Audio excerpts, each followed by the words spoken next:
The space station hung in orbit like a metal flower, its docking arms stretched out to welcome ships from across the galaxy. Today, those arms held vessels of every shape and size. Sleek Velkari corvettes gleamed like silver daggers. Massive Gentok battlecruisers sat like sleeping giants. The elegant Solarian destroyers curved and twisted in designs that seemed more art than engineering. And then there was the human ship. The GSS Perseverance limped into view, moving slower than a cargo hauler. The dreadnought was old, ancient by most standards. 200 years of service showed in every dent and patch on its hull. While other ships slipped into their docks with grace, the Perseverance crawled forward like a tired beast. On the station's observation deck, Ambassador Threll watched the human ship approach. The Velkari diplomat's face twisted into something like amusement. Around him, representatives from a dozen species gathered to watch the spectacle. "Is it broken?" someone asked. "No," Threll said with a laugh. "That is how human ships always move. Slow, pathetic." He turned to address the growing crowd. "This is what happens when a species discovers space travel but forgets to invent proper engines." Laughter rippled through the observers. Even the usually serious Gentok officers cracked smiles. Inside the Perseverance, Captain Elena Vasquez stood on her bridge and watched the docking approach. She was a woman in her 50s with gray starting to thread through her dark hair. Her uniform was clean but worn, patched in places just like her ship. "They are laughing at us again, Captain," said the ship's AI. Percy, as the crew called him, had a dry sense of humor that matched his captain's mood. "Let them laugh," Elena said quietly. Her dark eyes studied the station ahead. "How long until we dock?" "At our current speed, 17 minutes. The Velkari ship in Dock 3 completed the same approach in 4 minutes. Good for them." The bridge crew worked in silence. They had heard the jokes before. Every port, every station, every joint military exercise brought the same mocking comments.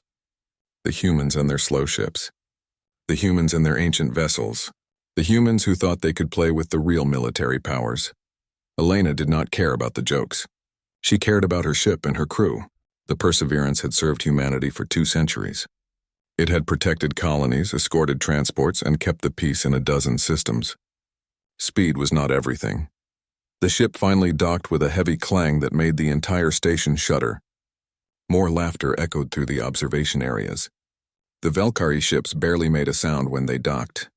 The humans arrived like dropping an anvil. Elena gathered her officers and prepared to meet with the Galactic Council. The summons had been urgent. She walked through the docking tube, her footsteps heavy in the artificial gravity. Commander Sarah Chen and Lieutenant Marcus Webb followed behind her. The council chamber was a massive circular room with seats arranged in rising tiers. Representatives from 30 species sat in their designated areas. Elena and her officers took their places in the human section, one of the smallest areas in the room. The chamber fell silent as Chairman Vorath, a Solarian with flowing purple robes, stood to speak. "We have received distress calls from the frontier colonies," Vorath said. His voice carried the weight of bad news. "The Ravager Collective has begun attacking settlements. 3 colonies have gone dark in the past week. Intelligence suggests they are planning a major assault on Arcturus 7. Holographic displays flickered to life, showing star maps and tactical data. The Ravager Collective was a massive pirate armada, hundreds of ships, all fast and deadly. They specialized in hit-and-run attacks, striking before anyone could respond. Arcturus 7 has 2 million civilians," Vorath continued. "We need a defense fleet now." The chamber erupted into discussion. Species after species volunteered their ships.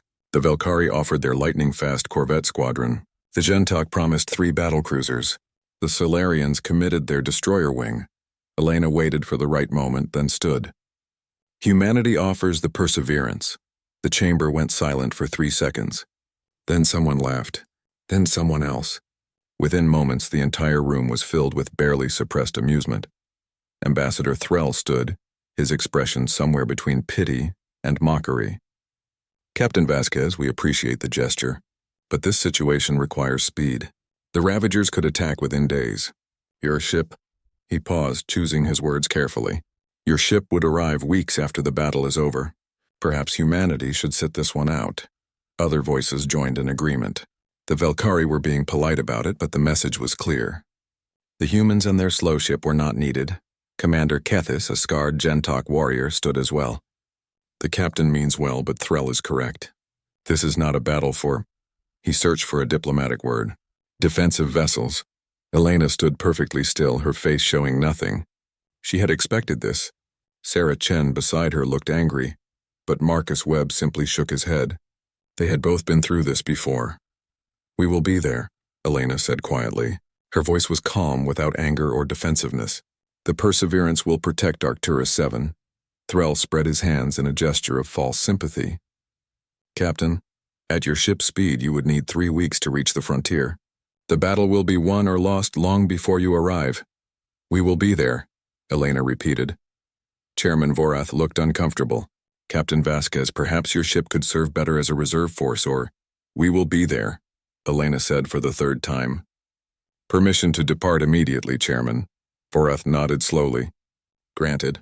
May fortune favor the defense fleet." The council session ended. Ships began undocking within the hour.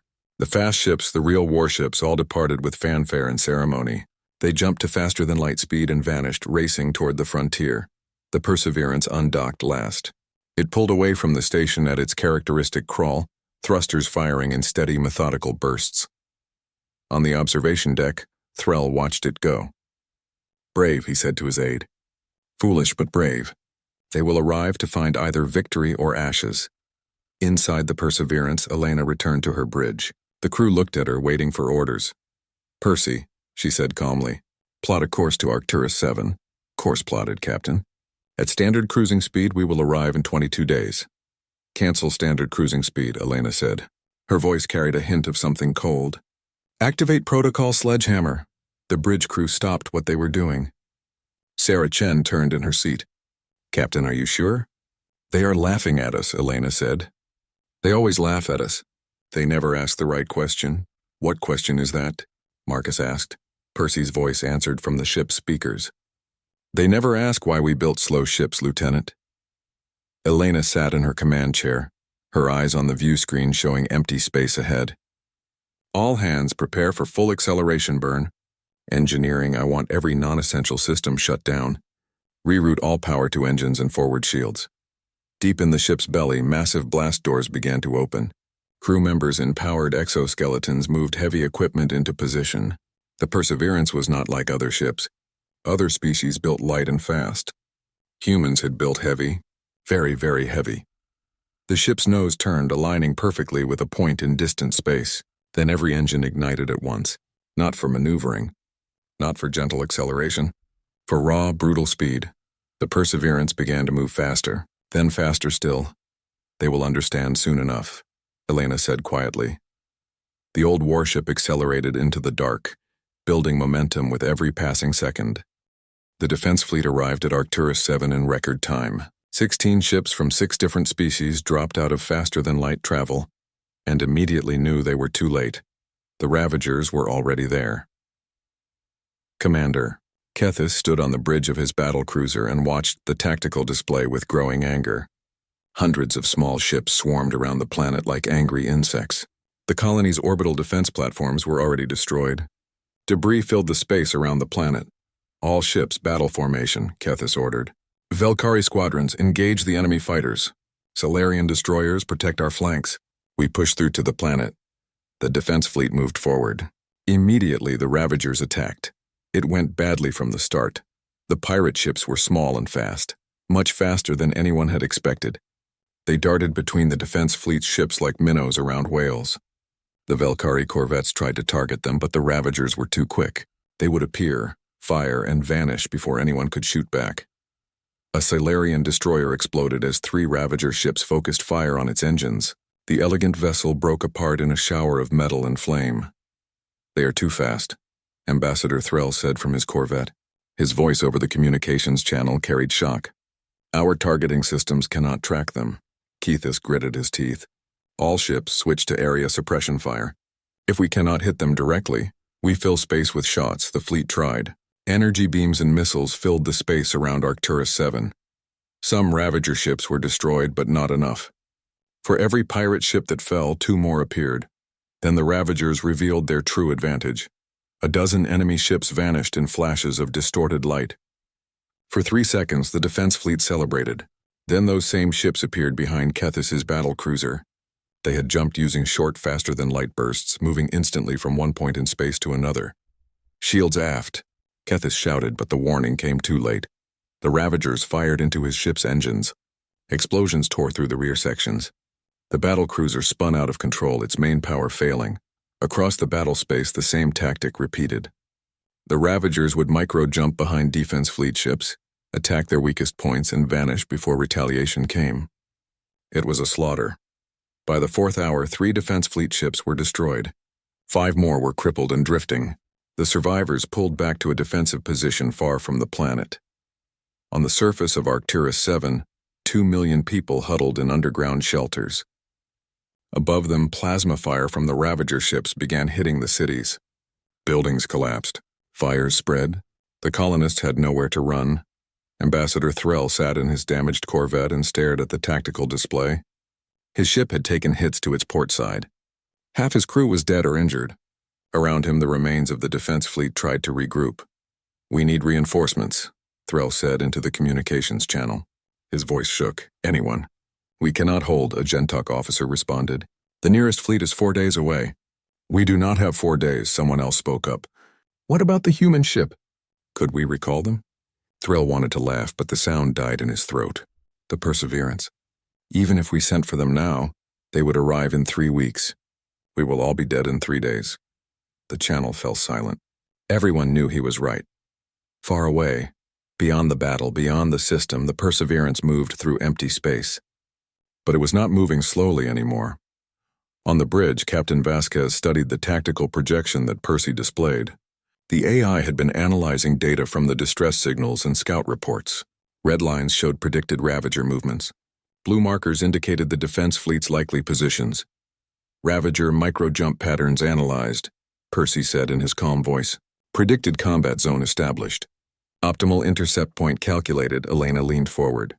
"How long until we reach the intercept point?" "At current velocity, 47 hours. Sarah Chen turned from her station. "The defense fleet will be destroyed before we arrive, Captain." "We are still too far away." Elena nodded slowly. She had known this might happen. Protocol Sledgehammer was designed for exactly this situation, but it carried enormous risks. "Percy, show me acceleration option Sledgehammer 2. The AI paused for a moment. When he spoke, his voice carried something almost like concern. "Captain, Sledgehammer 2 has never been tested at this distance. The structural stress would be extreme. How long to intercept with Sledgehammer 2? 22 hours. But Captain, I must warn you, at that acceleration, we would reach 0.15 light speed." The ship was designed for exactly this," Elena interrupted. "That is why we built it so heavy. That is why the armor is 3 meters thick. That is why every bulkhead can survive a nuclear blast." Marcus Webb checked his console. "Captain, at 0.15 light speed, we would not be able to decelerate in time. We would shoot past the battle zone." "No," Elena said. "We would shoot through the battle zone. There is a difference." Understanding dawned on Sarah Chen's face. "You are going to use the ship as a weapon." "I am going to use the ship as it was designed to be used," Elena corrected. She pressed the ship-wide communications button. "All hands, this is the captain. Secure all stations. We are initiating Sledgehammer 2 acceleration. Engineering shut down life support to all non-essential sections. Medical, prepare for high-gravity injuries. Everyone else, get to your acceleration couches. We are about to move very, very fast." Deep in the ship, crew members scrambled to their positions. In the cargo bays, massive equipment was locked down with reinforced clamps. The few non-essential systems still running went dark. Every bit of power in the ship rerouted to 2 things: the engines and the forward shields. Percy ran calculations one final time. "Captain, I have plotted a spiral trajectory around Arcturus 7. At our velocity, we will complete 47 orbital passes over 18 hours. Each pass will bring us closer to the planet. Each pass will cut through a different section of the Ravager formation." Elena strapped herself into her command chair. "We are not a warship anymore, Percy. We are a kinetic kill vehicle. Anything in our path dies." "Poetic," Percy said. "Initiating Sledgehammer 2 in 10 seconds. The countdown reached 0. Every engine on the Perseverance fired at maximum power. The acceleration hit the crew like a physical blow. Even with the special couches and inertial dampeners, it felt like a giant hand pressing down on everyone's chest. The ship roared forward. Its velocity climbed. 1% of light speed. 2%. 5%. On the bridge, displays showed the ship's structural integrity. Warning lights flickered as the hull groaned under the stress. But the warnings stayed yellow, never reaching red. The ship held together. 10% of light speed. 12%. 15%. The Perseverance became a bullet of metal and fury, hurtling through space toward Arcturus 7. On the hull, the forward shields blazed with energy, forming a cone of protection ahead of the ship. Anything the shields hit would be vaporized instantly. Elena watched the numbers climb and allowed herself a small smile. 22 hours, she said. We will be there in 22 hours. In the distance, Arcturus 7 waited. The defense fleet struggled to survive. The Ravagers pressed their attack, and none of them knew that something very old and very heavy was coming their way at 15% of the speed of light. Hour 36 of the siege. Arcturus 7 burned. Commander Kethis sat in his damaged battlecruiser and contemplated something he had never thought he would consider. Surrender. The Gentok did not surrender. It went against everything his people believed.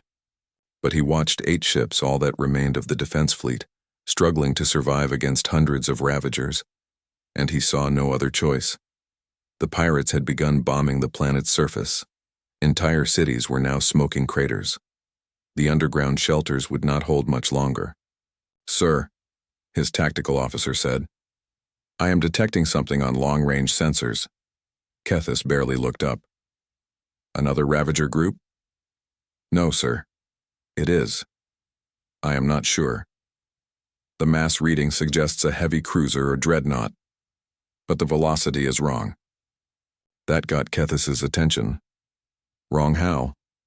It is moving too fast, much too fast for a ship that size. The officer's voice carried confusion. The reading shows it is accelerating, currently at 0.14 light speed and still climbing. Kethis pulled up the sensor data on his own display. His blood ran cold. That is impossible. No ship that large can move at that speed. Sir, the computer identifies it as the Perseverance. For a moment, Kethis could not speak. The human ship? The slow, pathetic human ship was moving at a speed that would make a Velkari corvette jealous? Check your sensors. They must be damaged. Sensors are functioning normally, sir. It is definitely the Perseverance. Estimated arrival time, 21 hours. 21 hours. They might actually survive 21 hours. Kethis opened a channel to the fleet. All ships, we have reinforcements incoming. The human vessel is approaching. Ambassador Threll's voice came back weak and tired. The humans? Kethis, they will not arrive in time. They will arrive in 21 hours. Silence on the channel. Then Threll spoke again, disbelief clear in his voice. That is impossible. They were 3 weeks away. Apparently not, Kethis said. He stared at the sensor reading, watching the velocity number climb higher. I do not understand it either, but they are coming. On the Perseverance, the crew endured the constant pressure of acceleration, 20 hours of high-gravity torture. People could not leave their acceleration couches. Eating meant sucking nutrient paste from tubes. Sleeping was nearly impossible. But the ship held together. Saracen monitored the structural integrity displays. Hull stress at acceptable levels. Forward shields holding at 98%. We have minor fractures in sections 7 and 12, but nothing critical. Time to arrival? Elena asked. 1 hour, 42 minutes, Percy answered. Elena activated the communication system. All hands, prepare for combat operations. When we enter the battle zone, we will not be able to maneuver. Our trajectory is fixed. Weapons crews, you will have exactly 4 seconds to acquire and fire at targets as they pass. Anything you miss on this orbit, you can try to hit on the next pass. Marcus checked his weapons display. Captain, at our current speed, our railgun, rounds will hit with the force of tactical nuclear weapons. I know, Elena said. Use them sparingly. The Perseverance crossed into the Arcturus 7 system. Every sensor in the area detected it immediately. The ship's velocity and mass created readings that screamed across every tactical display. On the Ravager command ship, Warlord Vect stared at the incoming contact. The Crixian's cybernetic eye whirred as it analyzed the data. "What is that?" "Unknown vessel, Warlord, but it is moving very fast." "I can see it is moving fast," Vect snarled. "Identify it." "Computer matches it to the human dreadnought Perseverance," Vect laughed. "The slow human ship. Our intelligence said it moved like a cargo hauler." "It does not move like a cargo hauler now, Warlord." The laughter died. Vect studied the trajectory. "It is on a collision course with our formation. All ships disperse. That ship cannot turn at that speed, we simply avoid it." But his tactical officer shook his head. "Warlord, the human ship's trajectory is calculated. They are not coming straight through. They are entering a spiral pattern around the planet." Vect pulled up the projection. The human ship's path formed a tightening coil around Arcturus 7. It would complete dozens of orbits, each one cutting through a different section of the Ravager formation. "They turned their ship into a weapon," the tactical officer said quietly. The Perseverance entered the battle zone. The first pass happened in seconds. The human dreadnought came screaming through a cluster of Ravager fighters at 15% of light speed. The ships tried to scatter, but one frigate's captain miscalculated his escape vector. The Perseverance hit the Ravager frigate dead center. At that velocity, the impact did not create an explosion. It created a plasma event. The frigate converted to its component atoms instantly. The energy release was visible across the entire star system.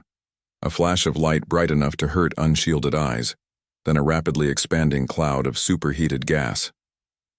The Perseverance continued through the cloud without even slowing. The forward shields absorbed the plasma and matter, glowing white-hot but holding. Elena's voice crackled across all frequencies, calm and professional. "All Allied vessels clear the combat zone. Establish a 500-kilometer perimeter around the planet. The Perseverance is now on station." Commander Kethis pulled up the tactical view and watched in disbelief. "On station? That ship is moving at—" "Yes," Elena interrupted. "And we will be moving at this speed for a while. I recommend you get clear."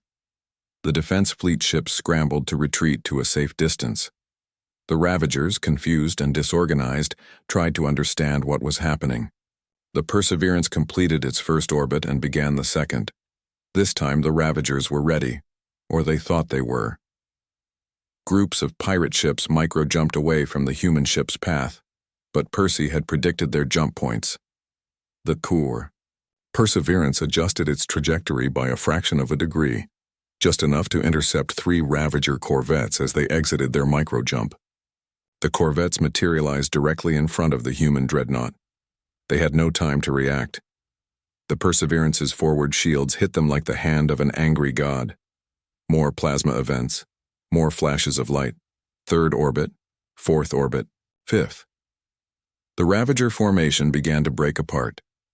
Ships that stayed still died when the Perseverance's path crossed theirs. Ships that tried to micro-jump often jumped into the human ship's projected trajectory and died anyway. Percy had calculated everything. Commander Kethis rallied the defense fleet. "They have given us an opportunity. The Ravagers are scattered and confused. All ships, attack now." The surviving Velkari corvettes swept in, targeting distracted Ravager craft. The Gentok cruisers locked onto enemies trying to dodge the human juggernaut. The Solarian destroyers provided covering fire. For the first time in the battle, the defense fleet was winning. Warlord Vect watched his formation collapse. 30 ships destroyed in the first 12 orbits. His remaining forces were scattered across the system, too busy avoiding the human ship to fight effectively. "All ships," Vect ordered, "converge on the human vessel. All vectors simultaneously. If we cannot avoid it, we overwhelm it." 217 Ravager ships received the order. They micro-jumped together, appearing in a sphere around the Perseverance. Every weapon fired at once. On the human ship, alarm screamed. The forward shields collapsed under the massive barrage. Energy beams and missiles hammered the hull. Explosions tore through 3 decks. 20 crew members died instantly, unable to reach safety in time. Sarah Chen watched her displays in horror. Hull breaches in sections 4, 9, and 15. Structural integrity dropping. 73%, 68%, 67%. Still within operational parameters, Percy said calmly. Elena wiped blood from a cut on her forehead. The bridge had taken damage. One console was on fire. But the ship was still moving, still on trajectory. Return fire. All batteries. The Perseverance opened up with everything it had. When other species built light, fast ships, they could not carry many weapons. When humans built a ship as heavy as a small moon, they could mount a lot of guns. Hundreds of point defense lasers shredded the closest Ravager fighters. Railgun turrets, which barely needed to track targets because enemies were everywhere, fired tungsten slugs that punched through pirate armor like tissue paper. At 0.15 light speed, even small objects became devastating weapons. A tungsten slug weighing 10 kilograms, traveling at that velocity, hit a Ravager destroyer and converted the ship's kinetic energy into instant fusion. The destroyer did not explode. It simply ceased to exist, replaced by a brief star. Missile pods opened, launching ordnance that the crew had been saving for exactly this situation. Fire filled space. The Ravager sphere collapsed. 70 ships destroyed in 90 seconds. The survivors scattered to random jump points, abandoning the siege entirely. Warlord Vect watched his fleet break apart. He jumped to safety, cursing the humans and their impossible ship. The Perseverance continued its spiral, orbit after orbit for 6 more hours. The remaining Ravagers fled the system entirely. By the time the human ship completed its final pass, the space around Arcturus 7 was clear of enemies. Then came the hard part. Stopping. Initiating deceleration burn, Percy announced. This will take 36 hours. The ship flipped end over end, a maneuver that took 20 minutes at its current speed. Then the engines fired again, pushing against the incredible momentum the Perseverance had built up. The deceleration pressed the crew into their couches just as hard as the acceleration had. Elena used the communications system to contact the defense fleet. Commander Kethis, status report. The Gentok warrior's voice carried a tone Elena had never heard from him before. Respect. Captain Vasquez, we have 8 ships operational, 3 heavily damaged but stable. The Ravagers have retreated. The planet is secure. He paused. You saved 2 million lives today. We all saved them, Elena said. Your fleet held the line until we arrived. We held the line because we knew you were coming, Kethis replied. Captain, I owe you an apology, a significant apology. I called your ship pathetic. I said humans did not belong in real battles. Elena smiled, though Kethis could not see it. You are not wrong, Commander. We are not built for the kind of battles you fight. Fast maneuvers, quick strikes, elegant tactics. That is not us. Then what are you built for? For this, Elena said simply. For standing in one place and refusing to move. For being too heavy to push aside. For turning momentum itself into a weapon. Ambassador Threll's voice joined the channel. The Velkari diplomat sounded tired and humbled. Captain, I was the loudest voice mocking your ship. I said you were too slow to matter. I said you should not even come. You were working with the information you had, Elena said. You had never seen a momentum doctrine ship in combat. Momentum doctrine, Threll asked. Perhaps we can discuss it after we finish decelerating. Right now we are still traveling very fast in a very dangerous direction. For the next 36 hours, the Perseverance slowly shed its velocity. The crew used the time to tend to their wounded and repair the damaged sections. 20 dead, 43 injured. It could have been much worse. The ship finally came to relative rest, holding position near the defense fleet. Elena ordered damage control teams to continue their work while she and her officers prepared to meet with the other commanders. The meeting took place aboard Commander Kethis's battlecruiser. The Gentok had converted his conference room into an emergency meeting space. Representatives from all 8 surviving ships attended via hologram or in person. Elena arrived with Sarah Chen and Marcus Webb. As they entered the room, everyone stood. It was a military honor, one that surprised the humans. Please sit, Kethis said. We have much to discuss. The Gentok commander looked older than before. The battle had aged him. His ship bore scars that would take months to repair. But his eyes were sharp, and when he looked at Elena, there was no mockery in them. "Captain Vasquez," Kethis began, "I have been a warrior for 40 years. I have fought in 16 major battles. I have commanded fleets and led assaults on fortified positions, and I have never seen anything like what you did today." Elena nodded. "You have questions. Many questions. But first, let me say this. You saved us. Not just the colonists on Arcturus 7, but us. The defense fleet. We were going to die. We were preparing to surrender or be destroyed. Then you arrived." Kethis leaned forward. "So my first question is simple. How? How does a ship that's slow move that fast?" Elena glanced at Sarah Chen, who pulled up a holographic display. "We need to explain human naval doctrine. Every species here builds ships that are light and fast. You optimize for speed and maneuverability. You want ships that can chase enemies, retreat from danger, and strike from unexpected angles. That is basic military strategy," Ambassador Threll said. "For you, yes," Sarah continued. "But humans thought about war differently. We asked ourselves a darker question. What if the enemy comes to us? What if we cannot run? What if we have to defend a position that cannot move?" Marcus took over the explanation. "Arcturus 7 cannot dodge. It cannot run away. It is a planet with 2 million people. Same with every human colony, every space station, every settlement. So we built ships designed not to chase enemies, but to protect things that cannot protect themselves."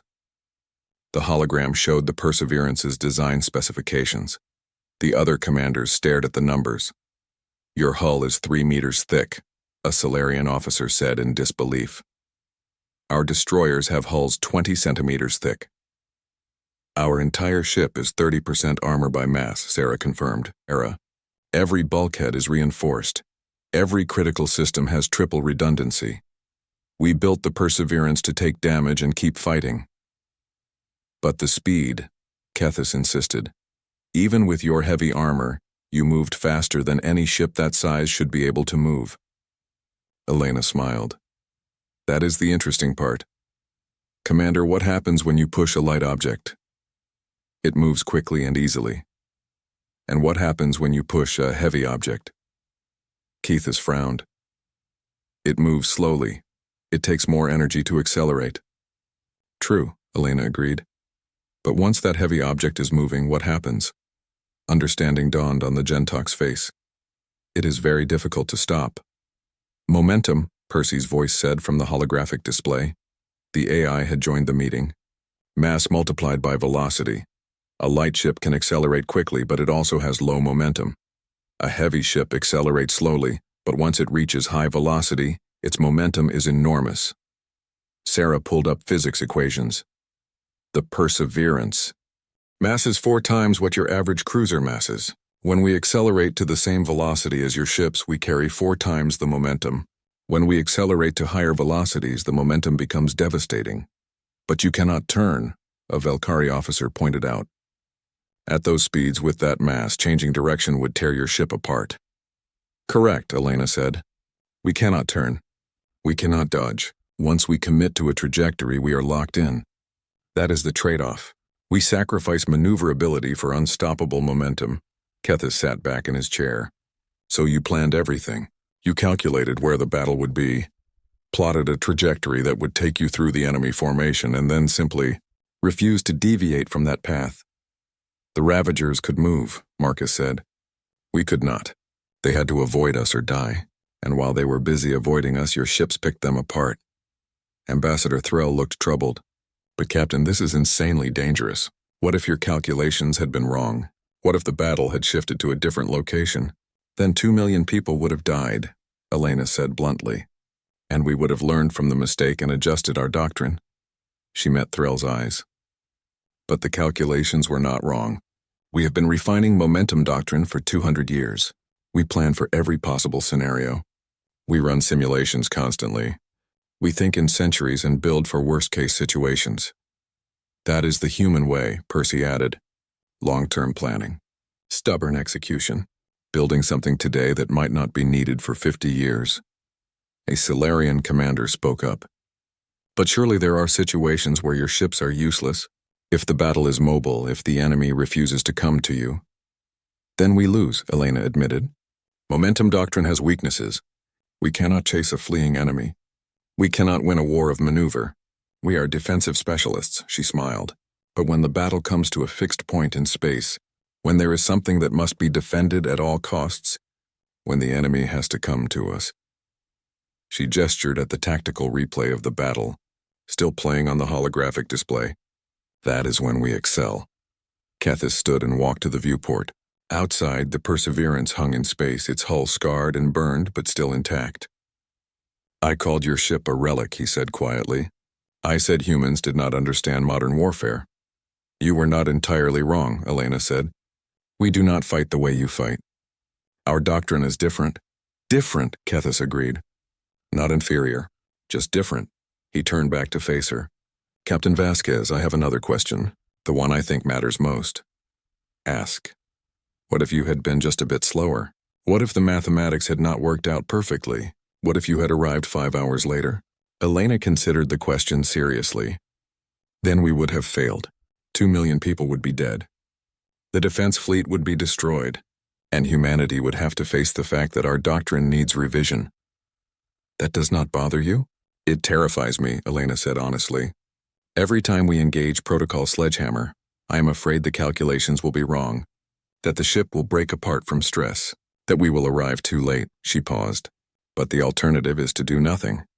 To let people die because we were too afraid to try. Kethis nodded slowly. You gambled everything on a single calculated trajectory. We gambled everything on 2 centuries of preparation, Elena corrected. The Perseverance is not an improvised weapon. It is the result of countless hours of engineering, testing, and doctrinal development. We built this ship and 5 others like it, because we knew someday we would need them. The meeting continued for another hour. The other commanders asked technical questions. They wanted to understand the human ships, the strategies, the philosophy behind momentum doctrine. Elena, Sarah, and Marcus answered every question patiently. Finally, Kethis stood. Captain, on behalf of the Defense Fleet and the people of Arcturus 7, thank you. We were wrong about you. We were wrong about your ship, and we will not make that mistake again. The other commanders echoed his words. Even Ambassador Threll, who had been the most vocal critic, offered his sincere gratitude and apology. As the meeting ended and everyone prepared to depart, Kethis pulled Elena aside. One more question, Captain. Personal curiosity. Go ahead. Your ship is called the Perseverance. Is that a common name in human naval tradition? Elena smiled. We name our momentum doctrine ships after virtues we value. Perseverance, resilience, determination, endurance, steadfast, and indomitable. Her smile widened. We name them after the qualities they need to have. Because when you build a ship that cannot run, cannot dodge, and cannot quit, you name it something that reminds everyone what it stands for. Kethis returned the smile. Perseverance. An appropriate name. He extended his hand in the human gesture of respect. I hope I never have to face you in battle, Captain. I hope you never have to face any enemy that requires it, Elena replied, shaking his hand. But if you do, we will be there. Eventually. They both laughed at that. The joke felt different now. Not mocking, but understanding. The humans returned to their ship. The long journey home awaited them. 3 months after the Battle of Arcturus 7, the Galactic Council reconvened. The frontier was secure. The Ravager Collective had fractured, its remaining ships hunted down by coordinated multi-species patrols. Peace, fragile but real, had returned to the outer colonies, and everyone wanted to talk about the humans. The council chamber filled with representatives from 40 species. More than had attended in years. Word of the battle had spread across the galaxy. The slow human ship that had moved like lightning, the ancient dreadnought that had shattered a pirate armada, the impossible maneuver that had saved 2 million lives. Captain Elena Vasquez stood before the assembled council. This time when she entered the chamber, no one laughed. Instead, the representatives stood in respect. It was a gesture normally reserved for war heroes and legendary commanders. Chairman Vorath called the session to order. Captain Vasquez, the Council has asked you here to explain human naval doctrine. Many species wish to understand how the Perseverance accomplished what it did. Elena nodded. She had prepared for this. Sarah Chen and Marcus Webb stood beside her, and Percy had uploaded himself to the chamber's holographic systems. Thank you, Chairman, Elena began. For 200 years, humanity has developed what we call momentum doctrine. Every species here has asked us why we build slow ships, why we do not follow your example and create fast maneuverable vessels. Today I will explain. The holographic display activated, showing ships from various species, sleek Velkari corvettes, powerful Zentok cruisers, elegant Solarian destroyers. You built ships to chase enemies, Elena continued, to outrun threats, to strike and escape. These are excellent designs for wars of maneuver, for offensive operations, for projecting power across vast distances. The display shifted to show the Perseverance and its 5 sister ships. Compared to the other vessels, they looked ancient and crude, blocky, heavy, slow. We built ships for a different purpose, Elena said. We asked ourselves a question that perhaps other species did not consider as deeply. What if the enemy comes to us? What if we cannot run? What if retreat means abandoning millions of civilians to die? A Velkari counselor raised a hand. Captain, surely the best defense is to defeat the enemy before they reach your worlds. Offensive action, not defensive. True, Elena agreed. But what if your offensive fails? What if the enemy breaks through? What if, despite your best efforts, the battle comes to your homeworld, your colonies, your people? The chamber fell silent. It was not a comfortable question. Momentum doctrine assumes the worst case, Sarah Chen explained, stepping forward. We plan for the scenario where everything else has failed, where we are the last line of defense, where there is no retreat possible. Marcus activated another display. Our ships are designed with one primary goal: protect things that cannot protect themselves. A planet cannot dodge. A space station cannot run away. Civilians cannot evacuate fast enough. So we built ships that stand between threats and the defenseless. The display showed the Perseverance's specifications. The numbers drew gasps from the audience. 30% of the ship's mass is armor, Percy's voice explained. Hull plating 3 meters thick. Reinforced bulkheads capable of surviving nuclear detonations. Internal compartmentalization that allows the ship to function even with massive damage. But the speed... Ambassador Threll interrupted. He had recovered from his injuries and sat in the Velkari section. You move faster than any ship your size should be able to move. Elena smiled.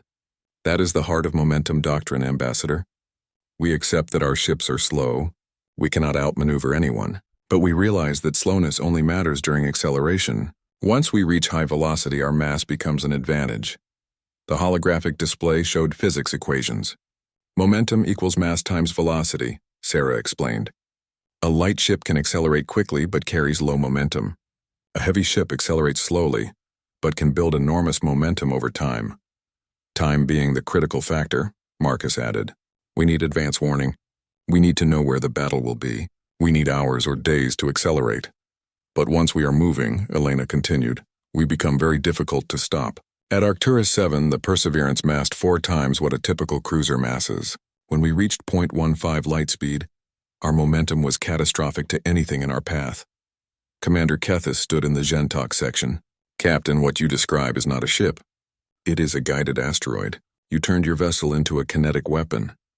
Exactly, Elena said. We turned the ship itself into the weapon. Not the missiles, not the railguns, not the lasers, the ship. Everything else is secondary. A Solarian counselor spoke up. But this only works if the enemy comes to you.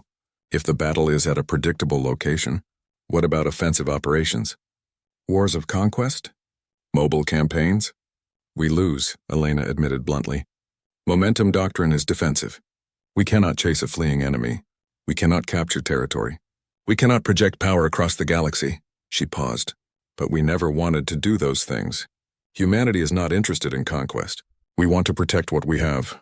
A defensive posture, the Solarian counselor said, his tone suggesting this was a weakness. A defensive posture backed by unstoppable force, Kethis corrected, standing.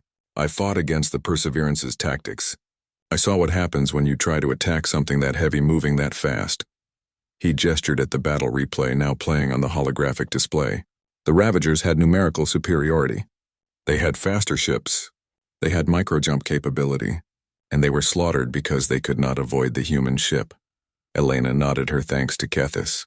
Momentum doctrine has 3 requirements. First, advance warning of the threat. Second, accurate prediction of where the battle will occur.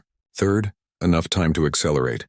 And if you do not have those 3 things, another counselor asked, then we use conventional tactics and probably lose, Elena said. We are not pretending our doctrine is perfect. It has significant limitations. But when the conditions are right, when we are defending a fixed position against a known threat with time to prepare, she let the battle replay speak for itself. The chamber fell silent as the counselors watched the Perseverance's devastating attack on the Ravager fleet, the plasma events, the spiral trajectory, the relentless, unstoppable momentum that had turned a single ship into a system-wide weapon. Finally, Chairman Vorath spoke. Captain Vasquez, the Council wishes to formally recognize humanity's contribution to the defense of Arcturus 7. Your doctrine, your ship, and your crew saved 2 million lives. Thank you, Chairman. But I must clarify something. We did not save those lives alone. Commander Kethis and the defense fleet held the line for 36 hours under impossible conditions. Without them, we would have arrived to find a dead world. Kethis inclined his head in respect. The Council has received multiple requests, Vorath continued, from species wishing to understand momentum doctrine more fully. Some have asked for technical specifications. Others wish to build similar ships, Elena shook her head.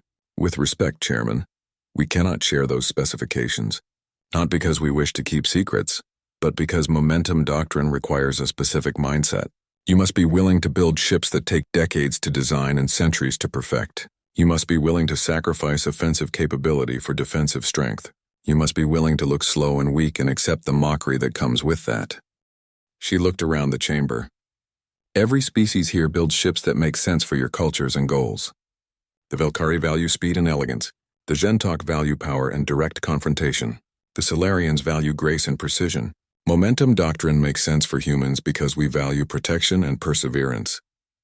You are saying your doctrine cannot be copied? Threll asked.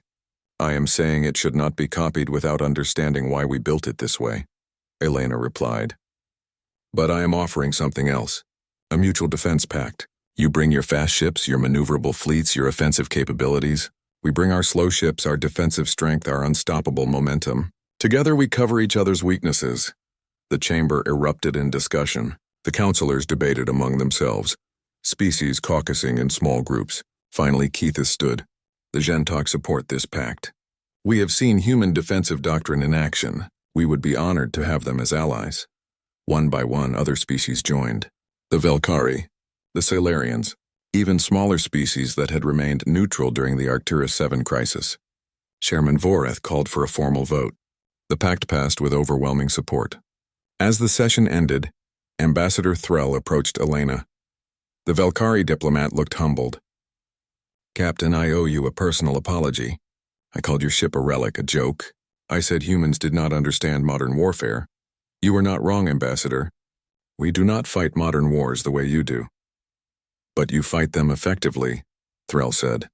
More effectively than I gave you credit for. I judged your doctrine without understanding it. I assumed slow meant weak. I thought ancient meant obsolete. Elena smiled. Many people make that assumption. May I ask a personal question? Of course. What if you had been slower? What if the mathematics had been wrong? What if you had arrived too late? Elena had been asked this question before. She gave the same answer. Then we would have failed. And we would have learned from that failure. Built faster engines. Refined our calculations. Improved the doctrine. She met Threll's eyes. But the mathematics were not wrong. Because we have been planning for scenarios like Arcturus 7 for 2 centuries. Humans think long-term, Ambassador. We build for problems we hope we never face. Threll nodded slowly. A wise philosophy. I hope my people can learn from it. The crowd began to disperse. Elena and her officers prepared to return to the Perseverance. Percy's voice came through Elena's personal communicator. Captain, we have received 17 formal requests from various species asking for detailed technical specifications on momentum doctrine ships. Deny them all politely, Elena said. But offer them something better. Offer them joint training exercises. Offer them observer positions on our ships. Let them see how we operate. And if they wish to build their own momentum doctrine vessels, Elena considered this. Then we help them, but we make sure they understand what they are committing to. Building ships like the Perseverance is not about copying specifications. It is about adopting a philosophy, about accepting that sometimes the best way to win is to refuse to move. Sarah Chen smiled. The immovable object. Exactly. The humans walked through the station corridors toward their docking bay. Other species stepped aside respectfully. Some nodded. Some saluted. The mockery was gone, replaced by something that looked like admiration. They reached the Perseverance. The old ship sat in its dock, hull still showing scars from the battle. Repair crews had fixed the critical damage, but cosmetic repairs would take months. Elena stood at the viewport looking at her ship. Percy set a course for the frontier. Maximum sustainable cruising speed. That will take 6 weeks, Captain. Then we better get started. Marcus frowned. Captain, we are not needed at the frontier right now. We could return to Earth for proper repairs. Elena shook her head. The frontier is where the civilians are, where the colonies need protection. That is where we belong. The slow way is the sure way, Sarah said, quoting an old human naval saying. The slow way is the sure way, Elena agreed. The Perseverance undocked from the station. It pulled away with its characteristic lack of speed, thrusters firing in steady, methodical bursts. But this time, every ship in dock flashed their running lights. A military salute, a gesture of respect reserved for legendary vessels. On the bridge, Elena sat in her command chair and watched the stars ahead. The frontier waited. Civilians needed protection, and the Perseverance, slow but unstoppable, would be there. Course laid in, Captain, Percy reported. Engage. The old warship turned its nose toward the distant frontier and began to accelerate.